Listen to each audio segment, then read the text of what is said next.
Chinese Communist Party leader Xi Jinping, now the country's most powerful ruler in decades. Surrounded by loyalists, where will he lead the nation? Markets may hold the answer. Hong Kong stocks plummeting to new lows alongside China's currency. Now concerns over Taiwan. Chinese army officials who had helped monitor the island promoted to top positions. Hacking into the Chinese Communist regime's TV network to counter its propaganda. Those involved faced deadly consequences.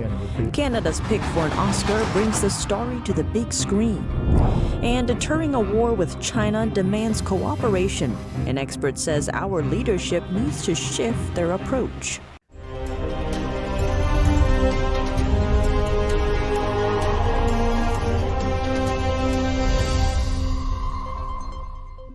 Welcome to China in Focus. I'm Tiffany Meyer. Chinese Communist Party leader Xi Jinping secured a third term on Sunday. And his Politburo Standing Committee, the most powerful of China's lawmaking bodies, is newly stacked with his loyalists. In his remarks, Xi Jinping appears to prioritize communist ideology over market health and control of the Chinese people over economy. Here are the details. The Communist Party's week-long Congress ended over the weekend. It came with the confirmation of Chinese leader Xi Jinping in an unprecedented third term, cementing his place as the country's most powerful ruler since Mao Zedong. And the country's top governing body, the Politburo Standing Committee, is stacked with loyalists to him, with no clear successor. We must be highly vigilant and always maintain a top level of clarity and prudence, and continually push for strict and comprehensive party governance so that the century-old party will continue to flourish in its self-revolution and always be the strongest and most reliable backbone of the Chinese people. For example, Shanghai's Communist Party chief Li Qiang followed Xi onto the stage, which means he is likely to become China's premier when the incumbent retires in March. Li Qiang was the focus of public anger, which made it past China's censors over Shanghai's COVID lockdowns, but he has a long history with Xi Jinping. The man he would replace, Li Keqiang, is seen as a moderate and has also been excluded from the wider Central Committee, one of several absences. We have to say regarding this new standing committee is that it's a one-color standing committee. And clearly all these leaders have worked with Xi Jinping, they were promoted by Xi Jinping. But the problem is that with a bunch of yes men, there are much less checks and balances. An unusual incident also took place Saturday. That's when Xi's predecessor, Hu Jintao, was unexpectedly escorted off the stage. He appeared to resist as he was led away. Video of the incident was widely shared on Twitter but could not be found on China's heavily censored social media platforms. State media coverage of the ceremony did not include the scene, but later reported that he was feeling unwell. I'm not a believer of the pure health explanation, just because the last formal task that Hu Jintao had to perform was to vote for the new Central Committee, which he did minutes before this event took place. And if he had been feeling unwell, they could have, after his voting, they could have whisked him away and give him medical care. But yet he sat down, and it seemed like he sat down in a pretty stable manner, and then suddenly he was asked to leave. Xi Jinping directed this play for a sole purpose, sending a clear signal that the era represented by former President Hu has completely ended in China, and China will enter a new era of Xi Jinping. The committee memberships further confirm that Xi's grip on power is unharmed by the events of a rocky few years, from a sharp economic slowdown and frustration over his zero COVID-19 policy to China's growing estrangement from the West, which has been worsened by Xi's support for Russia's Vladimir Putin. How are global investors reacting to China's new leadership team and Xi's third term? Confidence in China's economy seems to be plummeting. Some investors are dumping their Chinese assets, leading Hong Kong stocks to slide to 13-year lows on Monday. China's currency, the yuan, also fell to a nearly 15-year low. Foreign business groups in China expressed concerns about the change in Beijing's leadership. The American Chamber of Commerce in Shanghai said it was encouraged by the commitment to deepening reform in Xi Jinping's speech, but added it was also concerned that non-market tools could be counterproductive, like government subsidies for state-owned companies. This is also one of the main issues Washington has brought to the negotiation table with China. In a statement, the European Union Chamber of Commerce in China said it would take a wait-and-see approach. This, as the impacts of the Congress will likely not surface until March next year, when the new premier takes office. In China, premiers are normally in charge of the economy. The current Chinese Communist Party Secretary of Shanghai, Li Qiang, is expected to take on the role. Earlier this year, a 2-month-long COVID-19 lockdown in the financial hub caused a lot of controversy. The extended shutdown also dealt a heavy blow to Shanghai's economy. China's selection of a new military leader is raising concerns, especially over Taiwan. One of the regime's newly promoted officials is He Weidong. He now serves as the vice chairman of Chinese military's top decision-making body, China's Central Military Commission. He's the former commander of the Chinese military's Eastern Theater Command. The army branch oversees the forces monitoring Taiwan. Alongside the new appointment, another official held on to his seat in the commission during the reshuffle. His name is Miao Hua.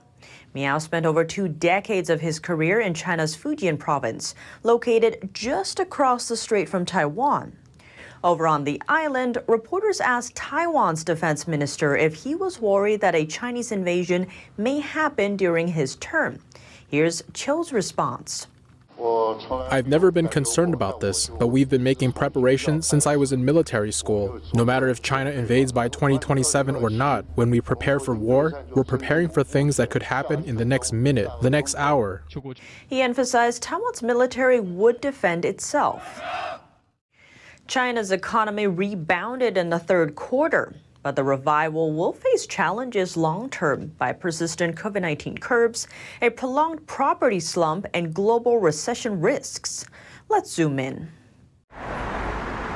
China's economic growth beat forecasts in the third quarter, official data showed on Monday. The National Bureau of Statistics reported a 3.9% rise in gross domestic product in the July to September quarter year-on-year. That's above the 3.4% pace forecast in a Reuters poll of analysts. It also marks a quickening from the second quarter's growth rate of just 0.4%. The data was originally scheduled for release last Tuesday, but was delayed amid a key Communist Party Congress last week. Despite the rebound, challenges loom. China's zero-COVID strategy and strife in its key property sector are worsening the external pressures from the Ukraine crisis and a global slowdown. A Reuters poll forecast China's growth to slow to 3.2% in 2022, far below the official target of around 5.5%. That would mark one of the worst performances in almost half a century. Though policymakers have played down the importance of hitting the growth target set in March, authorities have rolled out some 50 economic support measures since late May. New bank lending in China nearly doubled in September from the previous month and far exceeded expectations thanks to central bank efforts to revive the economy. Separate data showed industrial output in September rose 6.3% from a year earlier, topping August gains and beating estimates. But retail sales saw a weak 2.5% rise. That's less than the forecast 3.3% and slower compared to the 5.4% growth in August. A note about the authenticity of data from China. Chinese Communist Party officials have a history of doctoring economic data, as better results mean they're more likely to get promoted. Because of that, it remains to be seen whether the GDP released is accurate. An award-winning film is hitting big screens across the U.S. Through animated illustrations, it captures a daring confrontation that happened 20 years ago between a small group of citizens and the Chinese Communist Party's propaganda machine, and the deadly consequences afterwards. The film is Canada's pick for the 2023 Oscar race. NTD sat down with the film's artist and main character Da Xiong to find out more. When the ruling regime is using all its media outlets to churn out propaganda against your faith, what do you do? This is the question that an award-winning film is bringing to life in theaters across the U.S. Called Eternal Spring, it captures a true event from 20 years ago in China. That's when a group of spiritual practitioners hacked into China's state-controlled television network to counter the communist regime's propaganda against their spiritual practice, Falun Gong. Falun Gong is a spiritual meditation based on the principles of truthfulness, compassion, and tolerance. In the 90s, about 1 in every 13 Chinese people practiced it. But millions of them were thrown into prison and tortured after the regime launched a nationwide persecution campaign. On top of that, the regime blanketed China with hate propaganda against the practice. From national to local TV, hate-filled attacks against Falun Gong were on air 24 hours a day. The TV hijacking event took place under this context. And the film tells the story through the lens of Da Xiong, a Falun Gong practitioner who witnessed it. Afterwards, my instinct told me that danger might be around the corner, that police raids may come tomorrow, and that's what happened. Police raided the entire city, a population of over 9 million. A lot of practitioners were forced to flee their homes. Many practitioners were arrested. Their homes were searched. Police arrested over 4,000 practitioners.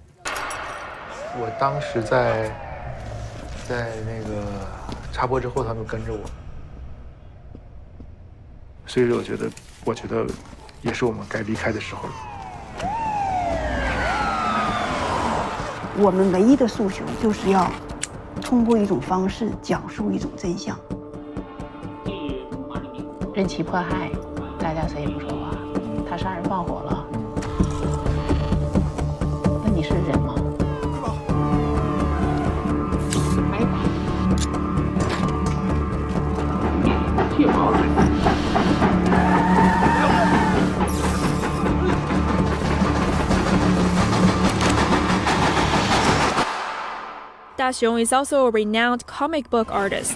He's drawn for both the Justice League and Star Wars graphic novels. After being forced to flee China, he wanted to recreate the story. I've drawn many American heroes, like Superman and Batman. They are superheroes in people's imaginations. But more heroes come from our ordinary lives. They faced off against the rogue communist regime with their own courage and effort. They're truly remarkable, which is why I would like to bring their stories to life. But tracing the event was not easy. Of the hijacking's core participants, 6 have died at the hands of Chinese police. Of those who are still alive, the main ones were in prison. We couldn't get any information from them. A breakthrough came in 2017 after a survivor made out of China, following 10 years in prison. We were only able to sort out the stories after we found a key participant, Jin Xuezhe. The film was 6 years in the making, and the hand-drawn illustrations alone took over 2 years. But for him, that wasn't the hard part. You have to recall the memories, those unhappy memories, painful memories while in China. It's like a scar has already healed, but you have to cut it open again and feel what it's like to be painful. But he says his own feelings aren't important. Because most of the people that were involved in the TV hijacking event have died. Their families fell apart. What they went through is far more cruel than what I've been through. I have a sense of mission. It's like as if I'm finishing what they have not completed. And to tell the truth to the world, this is what kept me going. He noted tapping into state-controlled TV network proves no easy task, and the participants knew the risks and consequences. If the police arrests don't come today, they could come tomorrow. So why did they do it? Those practitioners want to clarify the truth about Falun Gong and let the Chinese people know that they have a right to choose to know the truth. This is very important. No one wants prison terms. We all have families. We all have comforts in life that are hard to let go of. But since they chose to do this, that means they know the significance of doing this was bigger than their own personal feelings. He added, it also comes down to having great love for the country. The movie also talked about the idea of what is love. It's to have the courage to carry on the traditional values of this nation. This is the biggest love for the country, instead of staying numb and silent. But this comes down to individuals' choices. Not everyone can do something like this. Da-Xiong explained the film also gives a different big picture about China. It showcases the deep influence that Falun Gong had left on the Chinese society. Also, how Falun Gong practitioners think about things. Why did they want to do this TV hijacking event? They have persisted against Beijing's persecution for 23 years. The film is Canada's pick for the 2023 Oscar race. It will contest for Best International Feature. Meanwhile, the film is hitting big screens across the U.S., including New York, Los Angeles, and Washington, D.C. It also has upcoming releases in the U.K., Canada, and Australia. Juliet Song, NTD News. The Heritage Foundation think tank recently published a new report calling the U.S. military weak for the first time. We sat down with Rick Fisher, Senior Fellow of the International Assessment and Strategy Center, for details on what different parties are responsible for, including the Biden administration, U.S. allies, and the grassroots level. First, we spoke about the relationship between quality and quantity in the military. And Rick, it seems one area that's often brought up is, skills versus quantity. So, for instance, they're like, oh, maybe we have less ships than the other side, but ours are more superior. So how is that going to play out going forward? Is it a numbers game, or is it the quality of your craft, for example? Well, when facing a power like Russia or China, it's unfortunate for the United States that numbers do count. Now, there are areas where the United States still has a numerical superiority over China. For example, in the very important count of vertical missile launchers on major combat ships. The United States has a margin of about 1,000 of these more than China has at this point. But China is building ships far more rapidly than the United States and will be able to catch up. That's all for today's China in Focus on YouTube. We're now sharing a shortened version of our program here after being demonetized for more than a year. Here's what to look out for in our second half. How can we change this U.S.-China trajectory? Rick Fisher says it all comes down to choices and responsibilities and involves everything from the U.S. government to America's allies to everyday citizens tasked with selecting leadership at the polls. The full episode is available on our partner platform, Epoch TV. To sign up, click the link down below. Thanks for watching China in Focus. I'm Tiffany Meyer. See you tomorrow. Shenyun Creations, the streaming platform from Shenyun, featuring world-class dance, past programs, and all original music.